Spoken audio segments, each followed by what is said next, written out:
मैं doctor Elizabeth भगत, सहायक प्राध्यापक समाजशास्त्र, शासकीय शिवनाथ विज्ञान महाविद्यालय, राजनांदगांव। आज मैं समाजशास्त्र विषय के अंतर्गत बीए पार्ट 1 के स्टूडेंट को समाजशास्त्र के प्रथम प्रश्न पत्र इंट्रोडक्शन टू सोशियोलॉजी अर्थात समाजशास्त्र का परिचय और उसके प्रथम यूनिट के चैप्टर 8 जिसका टॉपिक है परिस्थिति एवं भूमिका, स्टेटस एंड रोल के संबंध में वीडियो लेक्चर के माध्यम से आपको बताने का प्रयास करूंगी। और आप चाहे तो इस विषय में आप नोट्स भी बना सकते हैं, क्वेश्चन भी पूछ सकते हैं। और इसके लिए आप पूरे स्टूडेंट को मैं ये कहना चाहती हूँ कि आप भी अपनी पूरी मेंटालिटी के साथ बैठें ताकि ये जो चैप्टर है वो आपको समझ में आ जाए, क्योंकि परिस्थिति एवं भूमिका सामाजिक व्यवस्था का एक महत्वपूर्ण चैप्टर है। और इस महत्वपूर्ण व्यवस्था में चूँकि मनुष्य एक सामाजिक प्राणी है और सामाजिक प्राणी होने के नाते वह समाज में समूह में रहना ज़्यादा पसंद करता है या ज़रूरी समझता है और रहता है। मनुष्य एक दूसरे के बिना नहीं रह सकता है और अकेले मनुष्य का कोई वैल्यू भी नहीं है। और मनुष्य होना ही अपने आप में एक महत्वपूर्ण कृति है। और मनुष्य होने के नाते व्यक्ति को या मनुष्य को जन्म के साथ ही कुछ परिस्थितियाँ प्राप्त होती हैं या स्टेटस प्राप्त होता है। और जैसे जैसे व्यक्ति का विकास होता है, जैसे जैसे समय बीतता है और एक परिस्थिति उसको मिलती है जिसको हम अर्जित परिस्थिति कहते हैं। इन सारी बातों को मैं ये जो परिस्थिति एवं भूमिका, स्टेटस एंड रोल, इसको मैं अलग अलग तरह से आप लोगों को समझाने की कोशिश करूंगी ताकि पूरी बातें आपको समझ में आ जाए। क्योंकि यहाँ टॉपिक है परिस्थिति एवं भूमिका, स्टेटस एंड रोल। परिस्थिति के लिए बहुत सारे विद्यार्थी जो हैं परिस्थिति शब्द का इस्तेमाल करते हैं, लेकिन इस चैप्टर में परिस्थिति का कोई लेना देना नहीं है या परिस्थिति के बारे में उसका कोई जिक्र नहीं है, बिल्कुल अलग है। परिस्थिति स्टेटस को कहा जाता है और उसके साथ भूमिका जुड़ी होती है। इसीलिए अभी से अपने दिमाग में इस बात को रख लें कि परिस्थिति, इसके लिए मैं और भी शब्द हैं उसको भी मैं बताने का प्रयास करूंगी जो कि आगे। और मैं इस चैप्टर में दोनों ही परिस्थिति और भूमिका, इसको मैं अलग अलग तरह से आप लोगों को समझाऊंगी। परिस्थिति क्या है और भूमिका क्या है। परिस्थिति को अच्छी तरह समझने के लिए उसके अर्थ को समझना जरूरी है। उसकी परिभाषाओं के माध्यम से भी हम परिस्थिति को समझ सकते हैं, उसकी विशेषताएं और भी इसको स्पष्ट करेंगी और प्रकार के द्वारा हम और भी अच्छी तरह से इस चैप्टर को समझ सकते हैं। उसी तरह से भूमिका, ये दोनों आपस में जुड़े हुए हैं, एक सिक्के के दो पहलू की तरह हैं, क्योंकि परिस्थिति के बिना भूमिका का कोई महत्व नहीं है। इसलिए भूमिका को भी थोड़ा हम देखेंगे, इसके अर्थ को जानने का प्रयास करेंगे, परिभाषा की चर्चा करेंगे और भूमिका प्रतिमान और परिस्थिति प्रतिमान, उसके बाद में अंत में परिस्थिति तथा भूमिका का महत्व को हम समझने का प्रयास करेंगे। तो चलिए आज हम महत्वपूर्ण चैप्टर परिस्थिति एवं भूमिका, स्टेटस एंड रोल के संबंध में उसकी जो पृष्ठभूमि है उसको पहले समझ लें। परिस्थिति और भूमिका समाजशास्त्र की महत्वपूर्ण अवधारणाओं में से एक है। क्योंकि मनुष्य एक सामाजिक प्राणी है, इस कारण वह समूह या समाज में रहना पसंद करता है या रहता आया है। प्रत्येक व्यक्ति का अपने समूह या समाज में एक विशेष समय में कोई ना कोई स्थान या पद अवश्य होता है, चाहे वह पूर्वी समाज का हो, चाहे वह पश्चिमी समाज का हो, चाहे वह आदिम समाजों का सदस्य हो, चाहे वह आधुनिक समाज का सदस्य हो। प्रत्येक समाज में प्रत्येक व्यक्ति को एक निश्चित स्थिति या पद प्राप्त होती है। कोई उच्च पद पर आसीन होता है तो कोई निम्न पद पर। एक व्यक्ति एक समय में या एक क्षेत्र में महत्वपूर्ण पद पर हो सकता है, लेकिन वही व्यक्ति दूसरे क्षेत्र में निम्न पद पर हो सकता है। इसको हम कैसे समझ सकते हैं? चलिए हम एक उदाहरण से समझने का प्रयास करेंगे। जैसे परिवार को ले लीजिए। परिवार में पिता या यदि दादा है तो उस परिवार का मुखिया दादा या पिता, में दोनों को जोड़ रही, दादा, यदि दादा है तो दादा, और दादा नहीं है तो पिता या उससे जो बड़े होते हैं वो परिवार का मुखिया होता है। और मुखिया होने, परिवार में मुखिया होने के नाते उसको आदर, सम्मान या शक्तिशाली, परिवार का शक्तिशाली सदस्य के रूप में उसको माना जाता है, या परिवार के लोग इसको स्वीकार करते हैं। और वो पारिवारिक व्यवस्था को बनाए रखने में अपना महत्वपूर्ण भूमिका निभाता है। इसीलिए वो परिवार में उसका जो पिता का पद है या दादा का पद है वो बहुत ही महत्वपूर्ण स्थान रखता है। लेकिन यहाँ ध्यान देने वाली ये बात है कि यदि वो किसी कार्यालय में, चाहे वो शासकीय कार्यालय हो, चाहे प्राइवेट संस्थान हो, यदि वह चपरासी के पद पर कार्यरत है तो वहाँ की जो व्यवस्था है, वहाँ के उच्च अधिकारी या क्लर्क की तुलना में उसका जो पद है वहाँ पे उसका निम्न पद है। क्योंकि देखिए, परिवार में उसका उच्च पद है, सर्वोच्च पद है, लेकिन वो किसी संस्था में कार्यरत है तो वहाँ पे यदि वो उस पद पर कार्य करता है, चपरासी के पद पर, तो वहाँ पे उसका जो स्टेटस है, उसका जो पद है वो निम्न हो सकता है। और समाज में प्रत्येक व्यक्ति का एक स्टेटस होता है, और ये जो स्टेटस है, मैं स्टेटस इसीलिए बोल रही हूँ क्योंकि वो जल्दी समझ में आएगा। परिस्थिति बोलने से जल्दी समझ में नहीं आता। परिस्थिति को ही अंग्रेजी में स्टेटस कहा जाता है, ठीक है। तो प्रत्येक व्यक्ति का, जैसे वो समाज में रहता, समाज में एक व्यक्ति को जन्म के आधार पर, लिंग के आधार पर, जाति, वर्ण, आयु, संपत्ति तथा व्यवसाय के आधार पर कोई ना कोई पद या दर्जा होता है। इसे ही समाजशास्त्रीय भाषा में परिस्थिति कहा जाता है। आप समझ में आया? और एक बार रिपीट करती हूँ कि संपूर्ण समाज में प्रत्येक व्यक्ति का कोई ना कोई पद होता है, और ये पद जन्म के आधार पर, आयु के आधार पर, लिंग के आधार पर, व्यवसाय के आधार पर, नातेदारी के आधार पर, संपत्ति,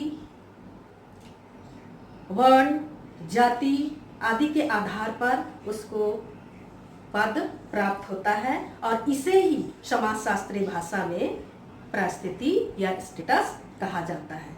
समाजशास्त्रीय भाषा में जो कि परिस्थिति के साथ उनके कर्तव्य एवं उत्तरदायित्व भी जुड़े होते हैं, क्योंकि जब कोई परिस्थिति प्राप्त होती है तब उसके साथ सामाजिक मान्यताएं भी जुड़ जाती हैं, और समाज अपेक्षा करता है कि जो पद जिस व्यक्ति को प्राप्त है उस पद के अनुरूप वह कार्य करे, और समाज यही व्यक्ति से यही अपेक्षा करता है कि वह परिस्थिति के अनुरूप अपनी भूमिका का निर्वाह करे। तो आइए हम सबसे पहले परिस्थिति क्या है इसे परिभाषाओं के माध्यम से और भी स्पष्ट करेंगे। मैंने दोनों ही चीज को रखा है, परिस्थिति और भूमिका। भूमिका किसको कहते हैं और परिस्थिति किसको कहते हैं। लेकिन यहाँ हो सकता है आपको और समझ में ना आए, तो इसको हम सही रीति से और भी क्लियर और भी स्पष्ट रूप से समझने के लिए परिभाषाओं के माध्यम से इसको समझेंगे। तो आगे परिस्थिति क्या है, अब अलग अलग हम इसको देखेंगे। परिस्थिति क्या है? परिस्थिति का और 3 नाम मैं बताऊंगी। परिस्थिति को अंग्रेजी में स्टेटस कहा जाता है, पद, स्थिति और दर्जा। देखिए यहाँ पे 4 नाम है परिस्थिति के। समाजशास्त्रीय भाषा में इनको हम परिस्थिति बोलते हैं, लेकिन साधारण अर्थों में परिस्थिति को पद भी कहा जाता है, स्थिति भी कहा जाता है और दर्जा भी कहा जाता है, और अंग्रेजी में इन सबको स्टेटस कहा जाता है। इतना समझ में आया? यदि समझ में नहीं आया तो आप और हमसे पूछ सकते हैं। तो चलिए हम इसको और भी क्लियर करते हैं परिभाषा के माध्यम से। मैं यहाँ पे आप लोगों को केवल 2 ही परिभाषा बताऊंगी, क्योंकि बुक्स में भी आप देख सकते हैं और नेट के द्वारा भी आप सर्च करके इसको पढ़ सकते हैं, लेकिन चूंकि हमको समय सीमा के अंदर में इसको समझना है, तो मैं यहाँ पे 2 परिभाषा आपके सामने रखूंगी और उस परिभाषा से आपको और भी जो परिस्थिति है या स्टेटस का जो अर्थ है वो बहुत ही क्लियर समझ में आएगा।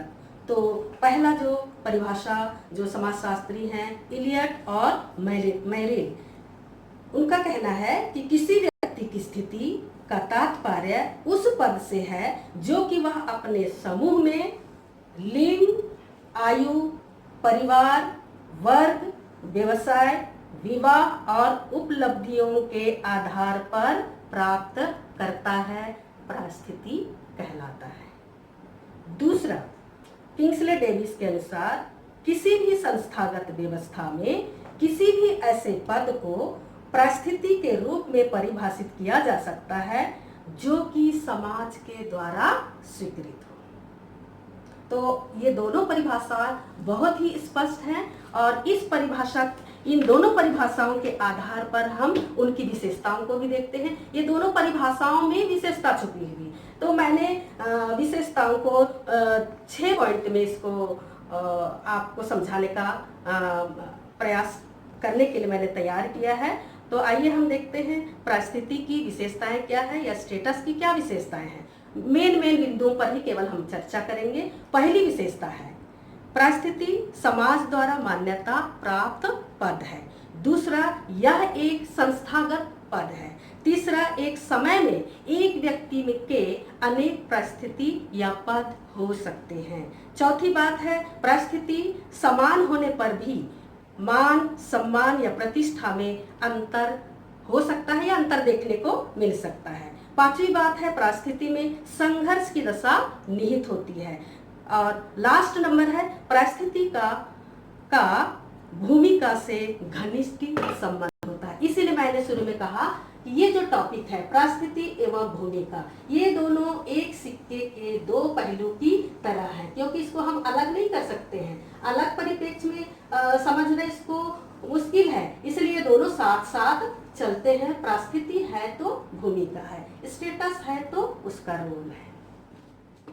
तो चलिए फिर हम जो परिस्थिति है, स्टेटस है, पद है, स्थिति है, दर्जा है, वो समाज में व्यक्ति को किस किस प्रकार से प्राप्त होता है उसकी चर्चा विस्तार से करेंगे। और इसको बड़े ही ध्यान से आपको सुनना है, बड़े ही ध्यान से आपको देखना है कि एक व्यक्ति को कितने प्रकार से स्टेटस या पद या परिस्थिति या दर्जा मिल सकता है। तो यहाँ समाजशास्त्र में के प्रकार को 2 तरह का बताया गया है, अर्थात एक व्यक्ति को 2 तरह से परिस्थिति बोलूंगी तो ये नहीं समझना परिस्थिति। बार बार मैं इस बात को क्लियर कर रही हूँ कि परिस्थिति का अर्थ है पद या स्थिति या दर्जा, और जिसका अंग्रेजी में नाम है स्टेटस।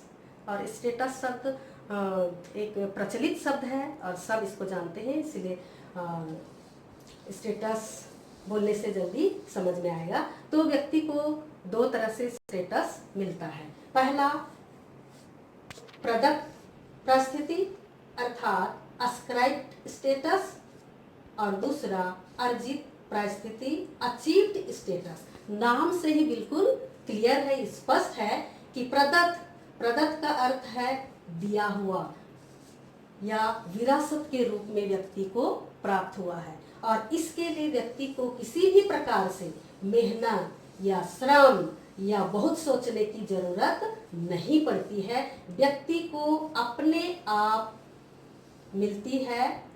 और इसको मैं और भी स्पष्ट रीति से बताऊंगी कि ये कैसे मिलता है, इसके निर्धारक तत्व या कारक क्या क्या है। तो प्रदत्त परिस्थिति और अर्जित परिस्थिति, यानी एक व्यक्ति को समाज में ये दो ही प्रकार की परिस्थिति या स्टेटस प्राप्त होते हैं, एक प्रदत्त और दूसरा अर्जित। प्रदत्त विरासत के रूप में प्राप्त होता है और अर्जित योग्यता के आधार पर व्यक्ति स्वयं प्राप्त करता है। तो चलिए, प्रदत्त परिस्थिति जो जो विरासत के रूप में मिलता है या अपने आप मिलता है, इसके लिए किसी भी प्रकार के व्यक्ति को मेहनत करने की या सोचने की या पैसा लगाने की या समय लगाने की आवश्यकता नहीं पड़ती है। तो सबसे पहले एक किस आधार पे मिलता है, इसके निर्धारक कारक या तत्व क्या क्या है। तो पहले जन्म देखिए, बर्थ के आधार पर अर्थात जन्म के आधार पर व्यक्ति को स्थिति प्राप्त होती है। वो कौन से परिवार में जन्म लेगा, उसका कौन सा देश में पैदा होगा या किस घराने में वो पैदा होगा। तो जन्म यानी मनुष्य का जन्म अपने आप में बहुत ही महत्वपूर्ण है। सृष्टि की महत्वपूर्ण कृति में से एक है मनुष्य, और मनुष्य का के रूप में जन्म लेना ही अपने आप में बहुत महत्वपूर्ण स्थान रखता है या स्टेटस रखता है। यही कारण है कि हम जानवर से भिन्न है। मनुष्य एक महत्वपूर्ण कृति है, इसको समझने की आवश्यकता है। तो ये इसके लिए व्यक्ति को बोलने की जरूरत नहीं पड़ती है या इसके लिए समय देने की आवश्यकता नहीं पड़ती है। व्यक्ति कुदरती तौर पर इस पृथ्वी पर जन्म लेता है और उसको एक मानव जन्म का एक पद प्राप्त होता है।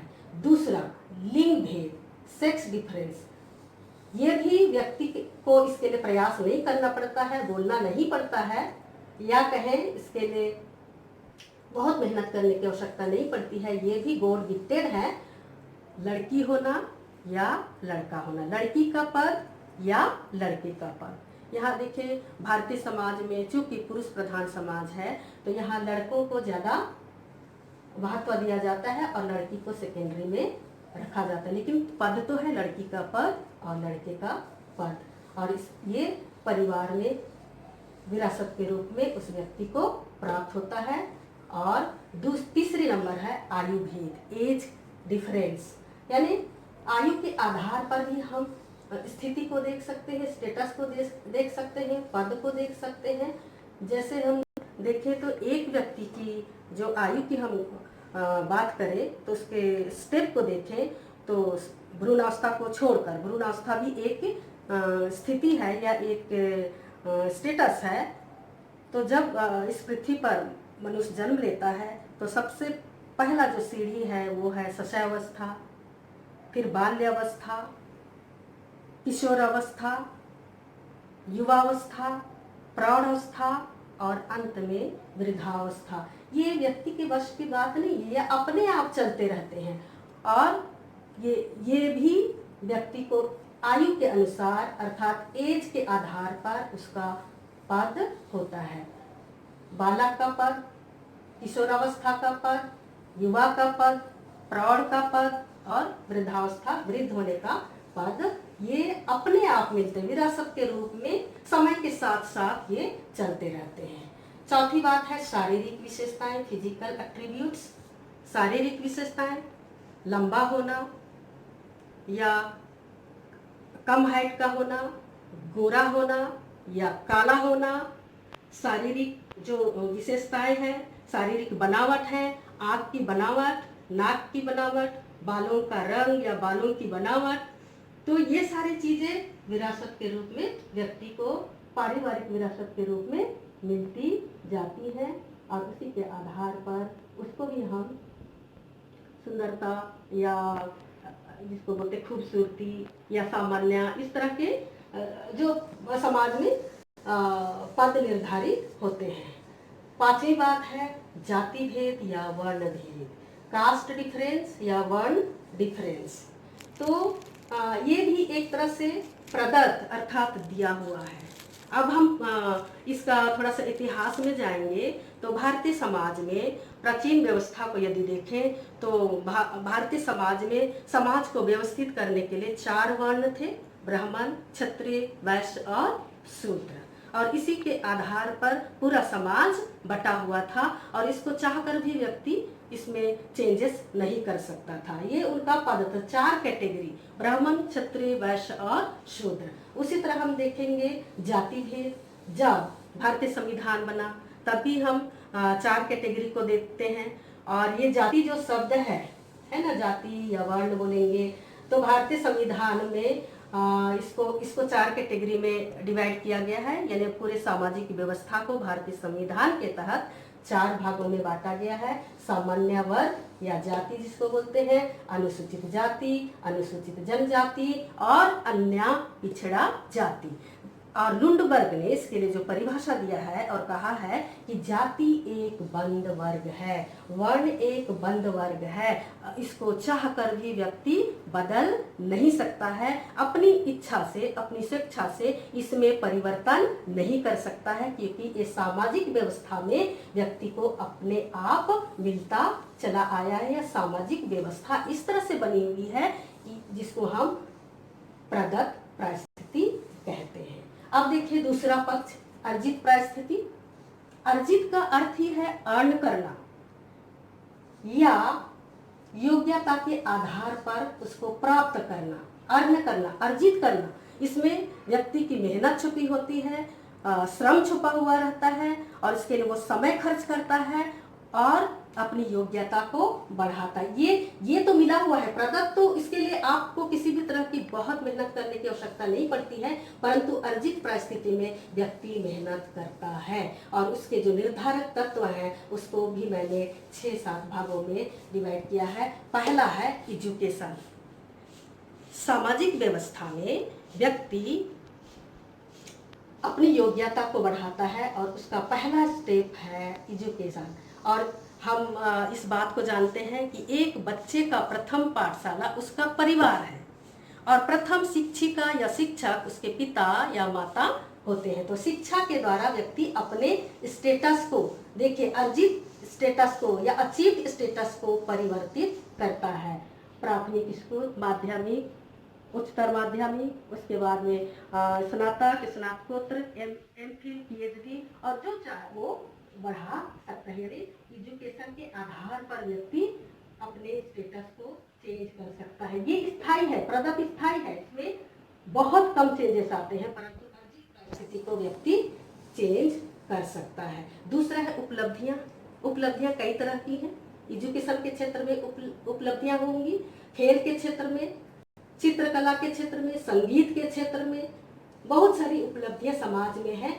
व्यक्ति उपलब्धि हासिल करके अपना स्टेटस को चेंज कर सकता है।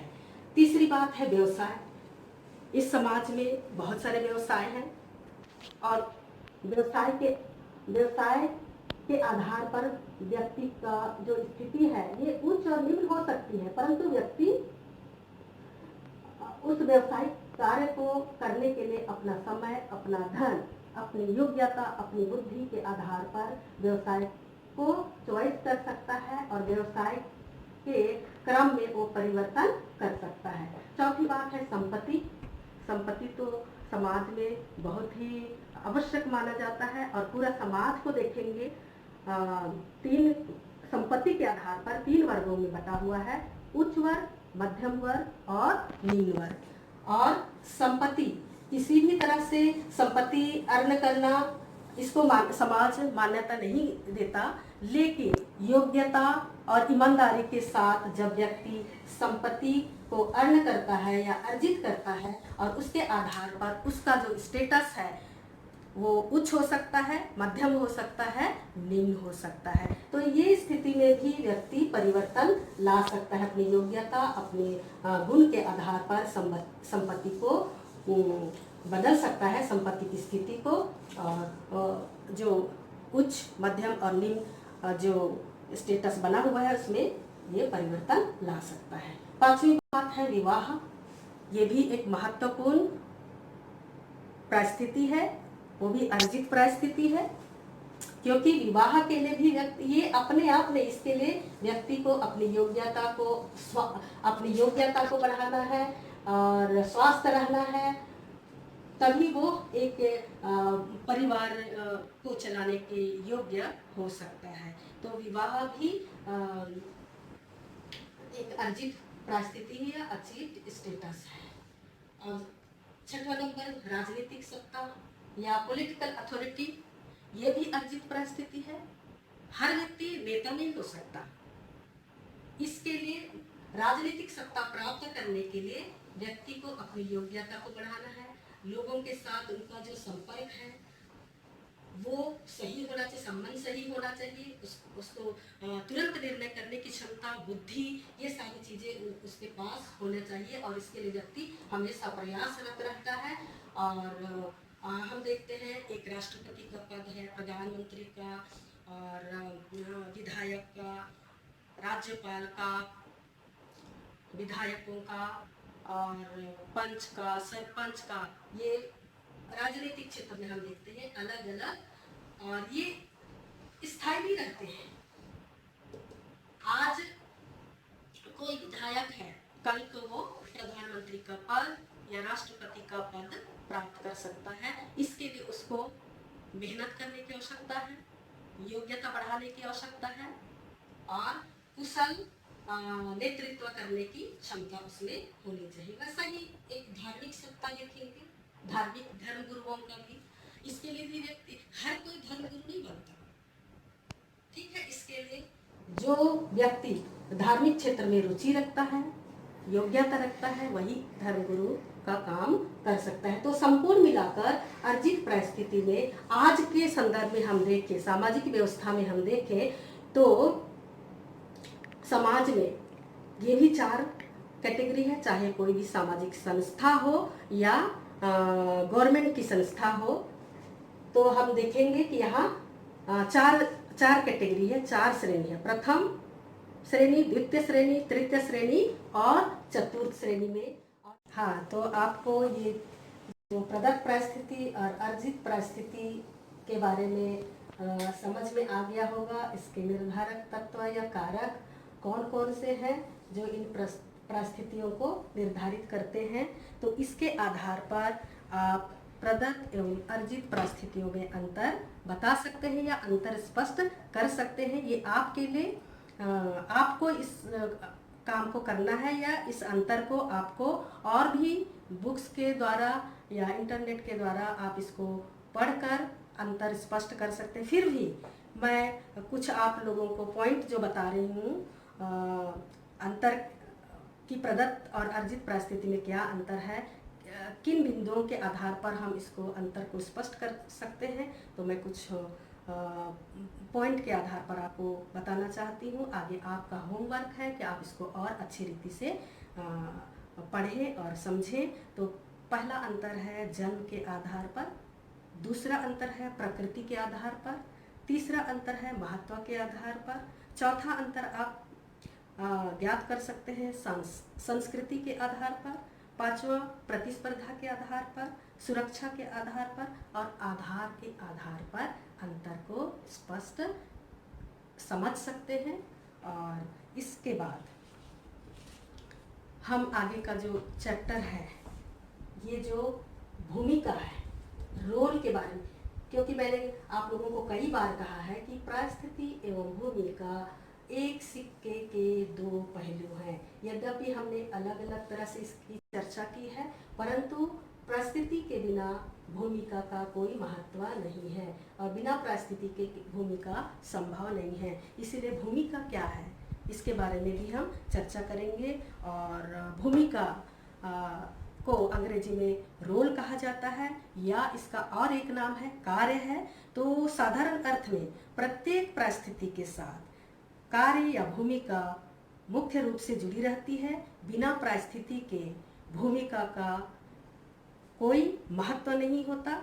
जब व्यक्ति अपनी निश्चित स्थिति या परिस्थिति के अनुसार अपनी भूमिका या कार्यों का संपादन समाज स्वीकृत नियमों के आधार पर करता है, तो इसी को हम भूमिका कहते हैं। तो चलिए भूमिका को और भी स्पष्ट रूप से समझने के लिए दो परिभाषाओं को हम ज्ञात करेंगे। दो परिभाषा के माध्यम से इसको समझने का प्रयास करेंगे। ज़्यादा मैं परिभाषा आपके सम्मुख नहीं रखूंगी, केवल दो परिभाषा, और ये परिभाषा बिल्कुल ही स्पष्ट है, आपको भूमिका को समझने में सहयोग करेगा। तो महत्वपूर्ण समाजशास्त्री लिंटन ने कहा है कि कार्य शब्द का प्रयोग, कार्य अर्थात भूमिका, कार्य शब्द का प्रयोग किसी परिस्थिति से जुड़े सांस्कृतिक प्रतिमान की समग्रता के लिए किया जाता है। इस प्रकार कार्य या भूमिका के अंतर्गत उन सभी मनोवृत्तियों, मूल्यों तथा व्यवहारों को शामिल किया जाता है जिन्हें कि समाज एक स्थिति विशेष में रहने वाले सभी व्यक्तियों के लिए निश्चित करता है।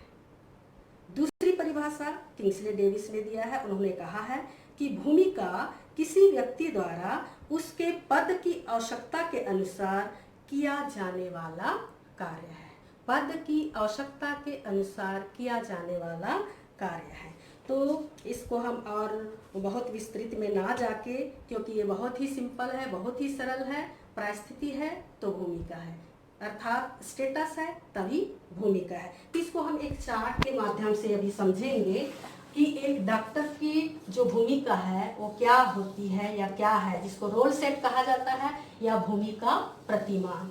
तो इसको मैं ये जो डॉक्टर है बीच में मैंने जो घेरे के अंदर में रखा है, एक डॉक्टर है जिसको किस तरह का पद प्राप्त होगा अभी आपने सीखा है या सुना है, और ये है अर्जित पद। डॉक्टर बनने के लिए एक योग्यता की आवश्यकता पड़ती है और डॉक्टर ने अपनी योग्यता शिक्षा के माध्यम से, उपलब्धि के माध्यम से ये पद को प्राप्त किया। ये मिला हुआ नहीं है, प्रदत्त नहीं है, ये अर्जित पद है। और अर्जित पद में होने के नाते इनकी जो भूमिका है, इस डॉक्टर की क्या भूमिका होगी? केवल अकेले एक डॉक्टर नहीं है। डॉक्टर इसलिए है क्योंकि उसका जो सीधा संबंध किससे है? नर्स से है, रोगी से है, वार्ड बॉय से है, अन्य डॉक्टर से है, स्वास्थ्य मंत्री से है, चिकित्सा अधिकारी से है। और वार्ड बॉय का डॉक्टर के साथ किस प्रकार का बिहेव होगा, ये समाज द्वारा मान्यता प्राप्त है। समाज द्वारा तय है कि एक डॉक्टर के साथ वार्ड बॉय किस प्रकार का व्यवहार करेगा या वार्ड बॉय डॉक्टर के साथ किस तरह का संबंध रखेगा। उसी तरह से एक नर्स एक डॉक्टर के साथ किस तरह का उसका कार्य होगा या किस तरह की भूमिका होगी, डॉक्टर की नर्स के साथ क्या भूमिका होगी, नर्स का डॉक्टर के साथ क्या भूमिका होगी। उसी तरह से हम संक्षिप्त में इसको समझने का प्रयास करेंगे। एक डॉक्टर और एक रोगी का आपस में क्या रिलेशन है। रोगी के लिए तो डॉक्टर बहुत ही महत्वपूर्ण है, लेकिन डॉक्टर किस प्रकार उस रोगी के साथ भूमिका का निर्वाह करता है, ये समाज के द्वारा मान्यता प्राप्त है। और समाज के द्वारा मान्यता प्राप्त पद के आधार पर ही ये डॉक्टर उस एक रोगी के साथ अपना संबंध को बना के रखेगा। उसी तरह से डॉक्टर अकेले नहीं है, डॉक्टर इसके साथ भी जुड़ा हुआ है, स्वास्थ्य मंत्री के साथ भी जुड़ा हुआ है। वो ये डॉक्टर स्वेच्छाचारिता से काम नहीं कर सकता है। जैसे स्वास्थ्य मंत्री का निर्देश होगा समय विशेष परिस्थिति के अनुसार, जैसे स्वास्थ्य मंत्री का निर्देश होगा, वैसा ही डॉक्टर अपना कार्य करेगा और स्वास्थ्य मंत्री भी इनके साथ वैसा कार्य करेंगे, क्योंकि इनका अपना एक अलग अलग पद भी है। कुछ पद अर्जित है, कुछ पद प्रदत्त है। पर यहाँ पे ये जो चार्ट है इसमें अर्जित पद की बात को मैंने हाईलाइट करने का प्रयास किया है। और यहाँ पे हमने डॉक्टर को लिया, वार्ड बॉय को भी ले सकते हैं, अन्य डॉक्टर को भी ले सकते हैं, नर्स को भी ले सकते हैं, चिकित्सा अधिकारी, कोई भी बीच में हो सकता है। और उसका उनके साथ जितने लोग जुड़ते हैं और उन जुड़े हुए लोगों के साथ उनका किस प्रकार का भूमिका होगा या किस प्रकार का रोल करेंगे, ये समाज के द्वारा एक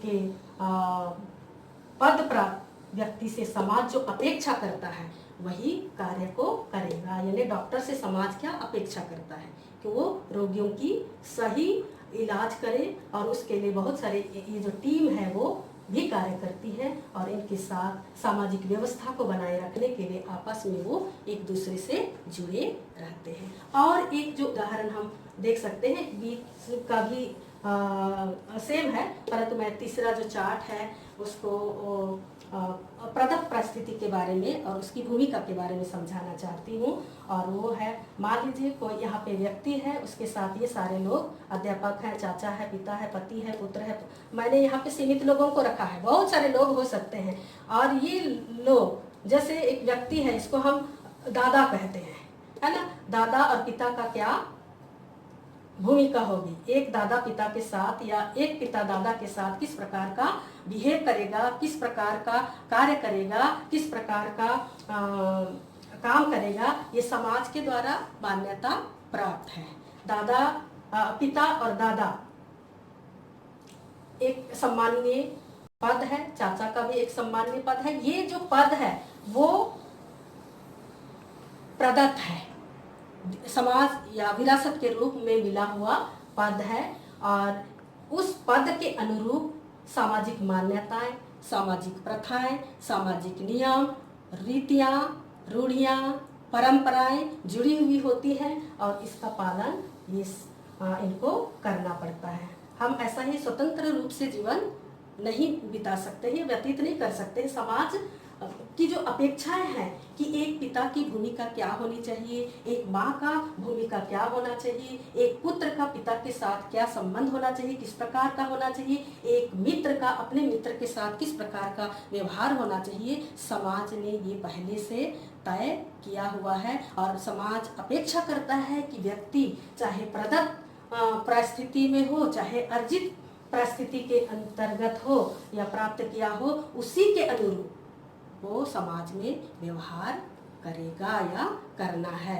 और यदि वह ये चाहे अर्जित पद प्राप्त किया हो या प्रदत्त पद प्राप्त हो, यदि वो सामाजिक मान्यता के अनुसार व्यवहार नहीं करता है या कार्य नहीं करता है तो समाज के द्वारा उसको दंड दिया जाता है या कानून के द्वारा उसको दंडित किया जाता है। इसलिए कहा गया है कि सामाजिक व्यवस्था में परिस्थिति एवं भूमिका का बहुत ही महत्वपूर्ण विशेषता है या अवधारणा है या बहुत महत्वपूर्ण स्थिति है। यानी परिस्थिति और भूमिका का अपने आप में समाज में बहुत ही महत्वपूर्ण योगदान है। तो आगे हम देखते हैं। अब हाँ, तो अब चलिए, हमने क्या क्या सीखा।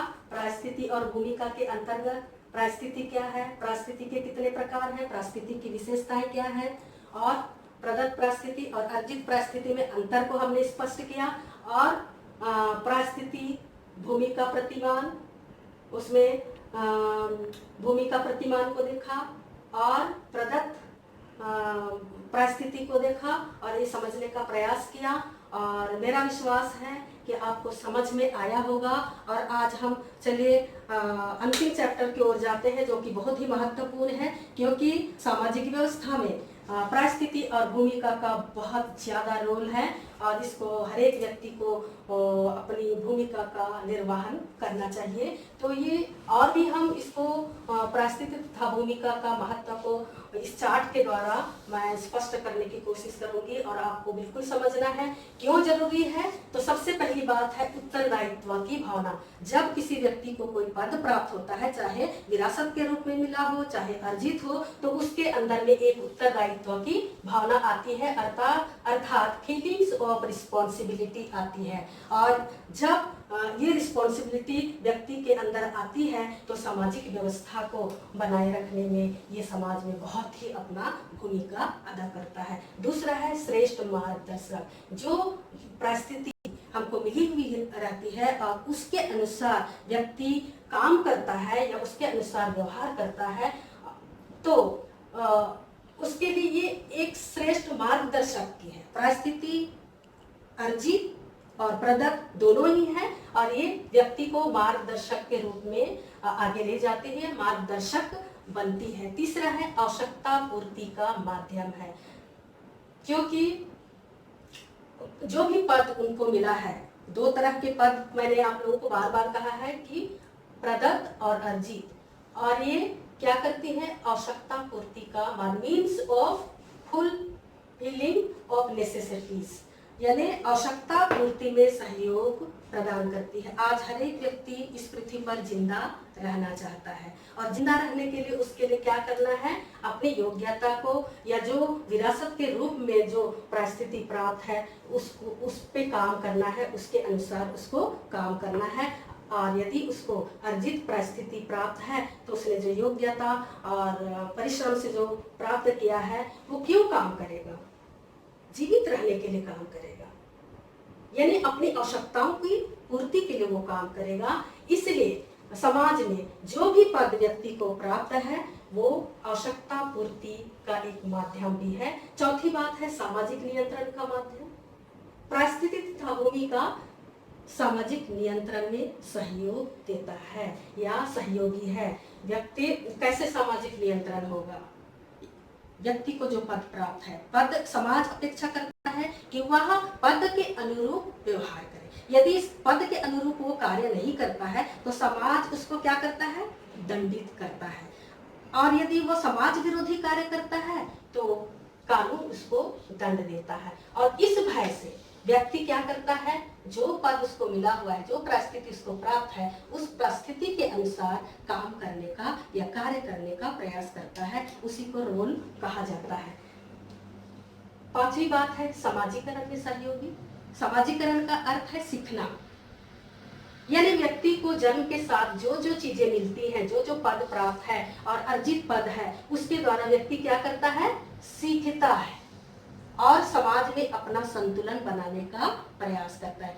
सीखना जीवन पर्यंत चलता है। जब से व्यक्ति जन्म लेता है तब से वो निरंतर सीखता ही रहता है, और सीखने के द्वारा उसका जो जीवन है वो संतुलित होता है। और एक व्यक्ति का जीवन यदि संतुलित होता है तो वो परिवार के लिए, समाज के लिए, देश के लिए बहुत ही महत्वपूर्ण है। छठवीं बात है व्यक्तिगत विकास में सहयोग।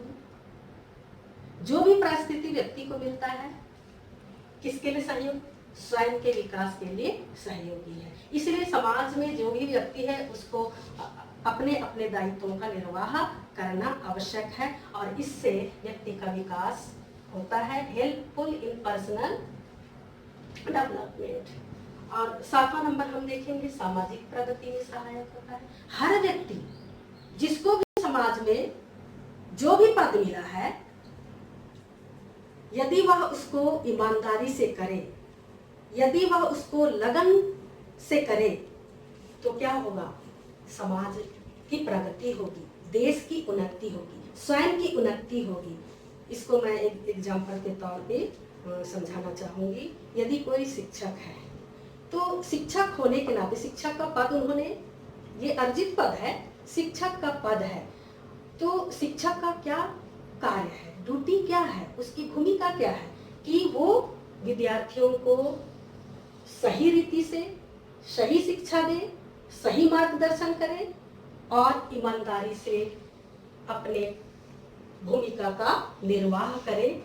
इससे क्या होगा, विद्यार्थी और भी आगे बढ़ेंगे या अच्छे विद्यार्थी तैयार होंगे और समाज के लिए आदर्श नागरिक या अच्छे नागरिक का निर्माण होगा, और ये सामाजिक प्रगति में सहायक होगा। Helpful in social progress. और इसको मैं और एक तरह से स्पष्ट करना चाहती हूँ। यदि परिवार में पिता महत्वपूर्ण भूमिका में है, पिता का पद है और वो महत्वपूर्ण, उस परिवार को एक अच्छा परिवार, आदर्श परिवार बनाने के लिए पिता की भूमिका भी बहुत मायने रखती है। यदि पिता शराबी हो या घुमक्कड़ हो तो वो परिवार अच्छा नहीं हो सकता है। तो पिता को भी अपनी भूमिका का निर्वाह, एक आदर्श भूमिका का निर्वाह करने की आवश्यकता है।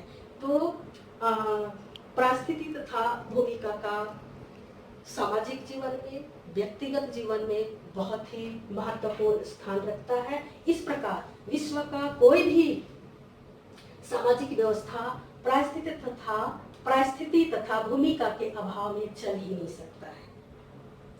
चाहे वह सामाजिक संस्था हो, आर्थिक, धार्मिक, राजनीतिक, शैक्षणिक, औद्योगिक, सांस्कृतिक, कला का क्षेत्र हो।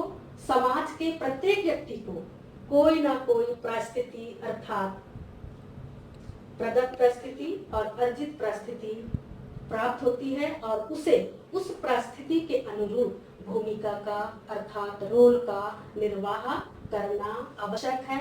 यदि व्यक्ति पद या स्टेटस के अनुरूप कार्य नहीं करेगा तो समाज में अव्यवस्था फैलेगी या अव्यवस्था निर्मित हो जाएगी।